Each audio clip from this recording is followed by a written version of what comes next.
Washington. A Republican requirement that Congress consider the full cost of major legislation threatened to derail the party's $1.5 trillion tax rewrite last week. So lawmakers went on the offensive to discredit the agency performing the analysis. In 2015, Republicans changed the budget rules in Congress so that official scorekeepers would be required to analyze the potential economic impact of major legislation when determining how it would affect federal revenues.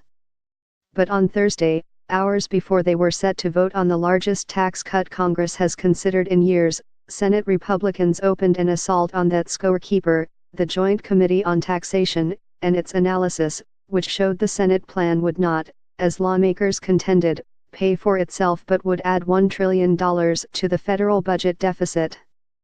Public statements and messaging documents obtained by the New York Times show a concerted push by Republican lawmakers to discredit a nonpartisan agency they had long praised. Party leaders circulated 2 pages of response points that declared the substance, timing, and growth assumptions of JCT's dynamic score are suspect. Among their arguments was that the Joint Committee was using consistently wrong growth models to assess the effect the tax cuts would have on hiring, wages and investment. The Republican response points go after revenue analyses by the committee and by the Congressional Budget Office, which scores other legislation, saying their findings can be off to the tune of more than $1.5 trillion over 10 years. The swift backlash helped defuse concerns about the deficit impact long enough for the bill to pass by a vote of 51 to 49.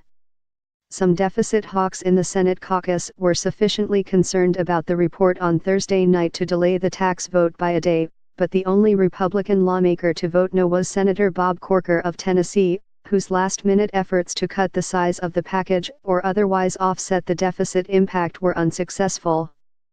Instead, Senate Republicans questioned the timing of the analysis release on Thursday, and a spokeswoman for the Senate Finance Committee released a statement saying the findings are curious and deserve further scrutiny. That sentiment was repeated over and over, before and after the vote. "We think they lowballed it," Senator John Cornyn of Texas, the majority whip, told reporters on Thursday. On Sunday, Senator Tim Scott of South Carolina said on CNN that there's no doubt that the JCT has been consistently underestimating the activity in our economy. In the final hours before and after the bill passed, party leaders insisted that the tax plan would produce enough economic growth to pay for themselves with additional tax revenue from growing businesses and higher-paid workers.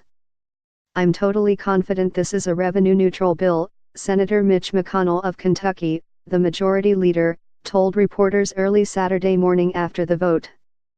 "Actually a revenue producer."